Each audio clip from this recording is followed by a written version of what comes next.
2వ అధ్యాయం 17వ వచనం. అందరు కలిసి చదువుకుందాం. దానికంటే ముందు 15వ వచనం. 15 మొర్దెకై తన కుమార్తెగా స్వీకరించుకున్న తన పినతండ్రైన అబీహాయిలు కుమార్తె ఎస్తేరు రాజునందుకు వెతుటకు వంతు వచ్చినప్పుడు స్త్రీలను కాయు రాజు యొక్క షండుడైన హేగే నిర్ణయించిన అలంకారము గాక ఆమె మరి ఏమీ కోరలేదు. ఎస్తేరును చూచిన వారికి అందరికీ ఆమె యందు దయ. కానీ ఇక్కడ శ్రేష్టమైన అనుభవము. ఈ బిడ్డ పెంచబడింది, చక్కగా పెంచబడి వస్తీకి బదులుగా రాణిని ఏర్పాటు చేసే సందర్భాలు వచ్చాయి. ఈ ఎస్తేరు వంతు వచ్చెను. అయితే ఎస్తేరును సిద్ధం చేసిన వారు హేగే నిర్ణయించిన అలంకారము కాక ఏది తన జీవితంలో కోరలే. హేగే పరిశుద్ధాత్మునికి సాదృశ్యం. ఆత్మీయ జీవితంలో గుర్తుంచుకోండి, మన పిల్లలను మనం ఏ విధంగా పెంచాలి అంటే ఒక దృష్టి కలిగి జీవించు. ఈ బిడ్డను పెంచుటలో, ఈ బిడ్డను ప్రభు కొరకు పెంచుటలో ఎటువంటి దృష్టి కలిగి జీవించారంటే తల్లిదండ్రులు లేరు, ప్రేమ అంటే తెలీదు, తల్లి ప్రేమ అంటే తెలీదు, ఏమి తెలియదు ఈ బిడ్డకు. అయితే తీసుకున్నాడు, తన కుమార్తెగా స్వీకరించాడు, ఈ బిడ్డను పెంచాడు.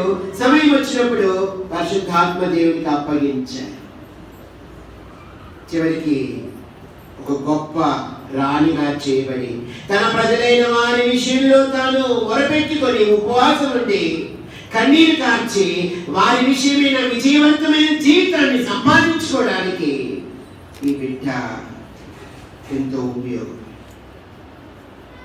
ప్రియమైన యవన దంపతులారా గుర్తుంచుకోండి, ఈ బిడ్డ యొక్క శ్రేష్టమైన భవిష్యత్తు ప్రభు చేతిలో ఉంది. పరిశుద్ధాత్మని చేతిలోనికి ఈ బిడ్డను పెట్టండి. మన చేతి ఏది కాదు, ఆయన తాను చేయుటకు సమర్థుడు. ఎంతో గొప్ప ఉద్దేశం ఉంది. బైబిల్లో ఆది కాలం నుంచి ప్రకటన వరకు చూస్తే పిల్లలు పుట్టిన తర్వాత వారు ఏమాత్రమే బ్రతకడానికి వీలు లేని సందర్భాలు కొన్ని ఉన్నాయి. మోషే పుట్టాడు, మరణమే, అసలు ఇంకా బ్రతకడానికి వీలు లేదు. అయితే కార్చిన కన్నీళ్ళు, ఆ బొట్లు, కన్నీటి బొట్లు ప్రభు సన్నిధిలో లెక్క పెట్టబడ్డాయి. పిల్లల విషయంలో ప్రార్థించండి, కన్నీరు కార్చండి. భయంకరమైన చీకటి పాపము లోకం ప్రబలిపోతుంది. పిల్లలను ప్రభు కొరకు పెంచండి. మీ పిల్లలను ప్రభించే పిల్లలను నీ కొరకు పెంచుకోవద్దు. అదో ముక్కు చూడు నాగా ఉంది, వాడు నడుస్తుంటే అడుగేస్తుంది ఉండొచ్చు, నీలాగా లేకపోతే ఒకలాగా ఉంటారు, లోకస్తులాగా ఉంటారు. కాదే, ప్రభు నీకు ఇచ్చిన పిల్లలను బహు జాగ్రత్తగా ఆయన మార్గంలో పెంచి ఆ పరిశుద్ధాత్మ దేవునికి అప్పగించు. ఒక సమయం వస్తుంది ప్రభు చేత శ్రేష్టమైన వారుగా ఉపయోగపడతారు. 91వ సంవత్సరంలో ఒక చిన్న పాపకు పేరు పెట్టాను. ఆ పాప పుట్టినప్పుడు చిన్న బిడ్డ పిలిచాను, హాస్పిటల్కి వెళ్ళాను. సంజయ్ రెడ్డి నగర్లో ఒక హాస్పిటల్లో పిలిచాను. పరిగెత్తి వెళ్ళాను. వెళ్తే అప్పుడు డాక్టర్ పిలిచి నాకు చెప్పాడు, ఏమండి మీరెవరు అంటే, నేను దేవుని సేవకునండి. ఆయనకు అర్థం కాదు, నేను పాస్టర్ అన్నాడు. అప్పుడు ఆయన ఒక మాట అన్నాడు. ఏమన్నాడంటే, ఈ బిడ్డ బతకదు, హై జాండీస్, ఒక్క క్షణం కూడా బతకదు అన్నాడు. నా కంట్లో నీళ్ళు వచ్చాయి. తల్లిదండ్రులకు ఆ మాట చెప్పమన్నారు డాక్టరు. నేను ఎలా చెప్పగలనండి? అప్పుడు తల్లిదండ్రులు పిలిచి, అంకుల్ మీదేం చెప్పారు అని అడిగారు. అంటే నేను చెప్పడానికి నాకు నోరు కూడా నాలుగు కూడా తెలియదు. ఏం లేదు మా ప్రార్థన చేస్తాం, డాక్టర్లు ఎన్నో చెప్తారు, ప్రభు గొప్పవాడు. దాదాపుగా 3 నెలలు ఆ బిడ్డను తల్లికి దూరంగా పెట్టాను. చివరికి ఆ బిడ్డకు పెళ్ళయింది. మొన్న జనవరి 2న ఆ బిడ్డకు మన పేరు పెట్టారు. ప్రభు స్తోత్రం. మనుషులకు అసాధ్యమైన కార్యాలు దేవునికి సాధ్యం. కానీ భయపడద్దు, ఏ సందర్భంలో భయపడద్దు. ఆ తల్లి అంటుంది, అంకుల్ ఆనాడు డాక్టర్లు చెప్పిన మాట ఇప్పటికి కూడా మాకు ఆశ్చర్యం, బ్రతకడానికి వీలే లేదన్నాడు. ఆ పిల్ల పెంచబడి చక్కగా చదివి ఉద్యోగం చేస్తూ తగిన సమయంలో వివాహం చేశారు. మళ్ళా బిడ్డ పుట్టింది, మళ్ళా పేరు. తల్లిదండ్రులారా, మీ పిల్లలు ప్రభు ఇచ్చిన పిల్లలు ప్రభు కొరకు పెంచండి. వీరికి యవన దంపతులకు దేవుడు ఒక బిడ్డనిచ్చాడు. ప్రారంభం నుండి మనము వారి కొరకు ప్రార్థన చేస్తూనే ఉన్నాం. వారి విషయమైన బాధ్యత సంఘానికి ఇచ్చాడు. ప్రార్థన చేస్తూనే ఉన్నాం. అయితే ఆ బిడ్డ కాస్త కొంచెం మెరుగులోనికి వచ్చి ఎన్ని ఆపరేషన్ చేశారో, ఎంత ఖర్చు పెట్టాడో మీకు అవన్నీ తెలియదు. అయితే దేవుడు వారికి అనేకమైన పాఠాలు నేర్పిస్తూ వారికి అన్నిటిని తెలుస్తూ వచ్చాడు.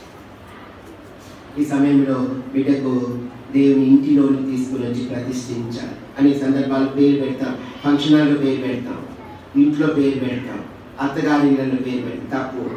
గుర్తుంచుకోండి, మీకు పుట్టుబోయే మనవడు కానీ మనవరాలు కానీ మీ పిల్లలు కానీ ఎక్కడ పేరు పెట్టాలంటే యెహోవా ఇంటిలోనికి తెచ్చి అక్కడనే ప్రతిష్ఠించి మొక్కెను. అది చాలా శ్రేష్టకరమైన అనుభవము. పిల్లలకు పేర్లు పెట్టి ప్రభు ఇంటిలో వారిని ప్రతిష్ఠించుట అనేది చాలా ప్రాముఖ్యమైంది. కనుక జోషి, బ్రదర్ జోషి, సిస్టర్ మౌనిక వారికి ఇచ్చిన బిడ్డ బేబీ, గర్ల్ బేబీ. దానికి పెట్టే పేరు ఏంటిదంటే జాస్పర్ జోస్లిన్. ఎందుకంటే ఈ పేరు పెట్టుకుంటున్నారు అని అడిగారు. అడిగితే జాస్పర్ లైట్, చీకటిలో నుండి మరణంలో నుండి జీవంలోనికి వెలుగులోనికి దాటించబడిన అమ్మాయి, చిన్న బిడ్డ. గొప్ప వెలుగును చూపించాలని వారి జీవితంలో వారు పెట్టారు. ప్రకటన చూడండి, ఆ పేరు పెట్టక మునుపు ఆ పేరు ఎక్కడుందో కాస్త చూస్తాము. ప్రకటన 21వ అధ్యాయము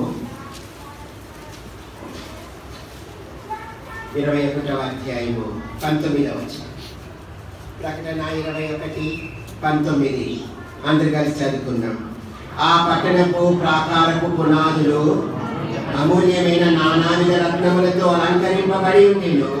మొదటి పునాది సూర్యకాంతపు రాయి, రెండవది నీలము, మూడవది యమునా రాయి, నాలుగవది. కానీ ఇంగ్లీష్లో మొదటి రాయి పేరేంటి? ఇంగ్లీష్ పీస్ వచ్చిన వాళ్ళకి తెలుస్తుంది, తెలుగు పీస్ మనకు రాని తెలియదు. కానీ మొదటి పునాది రాయి పేరు ఇంగ్లీష్లో జాస్పర్, తెలుగులో ఏముంది చెప్పండి? సూర్యకాంతపు. సూర్యుడు ఎందుకు ఉంటాడు చెప్పండి? సూర్యుడు ఎందుకు? కానీ బిడ్డ రానున్న దినాల్లో దేవుని యొక్క వెలుగును చూపించి, ఇదిగో నన్ను చూడండి, నేను మరణానికి పాత్రరాలైన బిడ్డను, అయితే ప్రభువు నన్ను వెలుగులోనికి, చీకటిలో నుండి, దుఃఖంలో నుండి నన్ను వెలుగులోనికి నడిపించాడు. తన జీవితం అంతా అనేకులకు ఒక వెలుగుగా, సూర్యకాంతపు రాయిగా అని చూపించి ప్రభువును మహిమపరిచినట్లుగా మనము ఈ బిడ్డను ప్రభు ఇంటిలో మనము ప్రతిష్ఠిస్తాం. అది మోకరించండి.